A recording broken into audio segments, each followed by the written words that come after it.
Trending topics, let's take a look at what's trending this morning. So we start off with the hashtag Jessica Mutawong shame. This one is a very interesting one. So of course, we've all, I'm sure, seen the pictures of Jessica and Siya Kolisi. But it's a picture, right, SK? So it could have been a very quick, second, and the picture was snapped.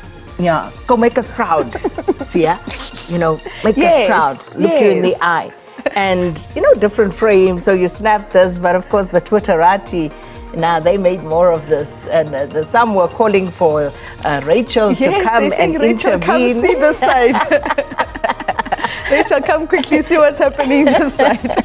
Yeah, so the Twitterati, I think, having fun with that moment between the Springbok captain, Siya Kolisi, and of course, Chiefs' Jessica Mutawong. And you can go and have a look there on Twitter what people are saying. For a moment, I couldn't tell if she was wearing the Springbok jersey or the Chiefs jersey. Yeah. Which is why I like the Chiefs jersey, because you can support the Springboks while wearing your Chiefs jersey. It can double up. I like that. All right, and then next on our trending topics list, we've got hashtag Lady R. This one is a bit more intense and a lot more heavy than the first one. Indeed, and so much going on around the Lady R story. You remember the US ambassador to South Africa, Ruben Brigitte, he came out some months ago alleging that, the Lady R Russian vessel that was docked at Simonstown, I think it was around December, may have loaded weapons secretly for Russia. There was an investigation that was done. I think the investigation concluded that no weapons were loaded. But then again, so much more happening around this story. And now they're talking about a Russian doll, open secrets. Annie van Vieren talking to this, talking about the latest development around this, the abduction and also the murder of a seasoned investigator in the Hawks crimes against the state unit. So all of this, making this whole story around Lady R very murky, and many questions being asked about what exactly happened when that Lady R docked in December 2022. And what exactly was on the Lady R. Which is very, very interesting. And I think this is one, SK, that's still going to be around for a long time, because as you say, there are a lot of questions, and at this moment, it's certainly more questions than answers. But moving on to our next trending topic on our list is hashtag the ANC.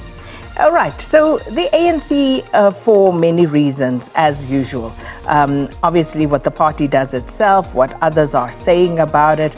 And I think one of the issues that caught the attention around the ANC was, of course, what Helen Zille said over the weekend. So a lot of talk around what's going to happen in next year's general election.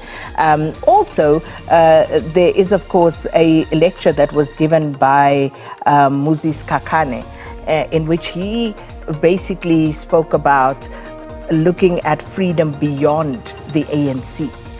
So, all sorts of questions, all sorts of discussions in and around the ANC. So that's why the party is trending. Not a difficult one to get going. And we'll see a lot more parties starting to trend as we get closer and closer to the elections. And of course, Morning Live will be bringing you all the exclusive information on that as we get closer to the elections. And finally, football began yesterday in the EPL, officially. Where? It's just a joke, the one that I slept through. It's just a joke. Manchester United up against Wolves last night. It was a victory for Erik ten Hag's men, but I must say that that performance wasn't the most convincing. It was not, make sure. And I mean, it was Wolves that were particularly very threatening in the final third. And I must say, Andre Nana had a good game. That was a good debut for him. Indeed, but of course, it is early days. It's their first match of the season. So I think perhaps not to read too much into it, maybe still dusting off the cobwebs. But it remains to be seen just how Man United will go. But as you say, based on last night's performance, not convinced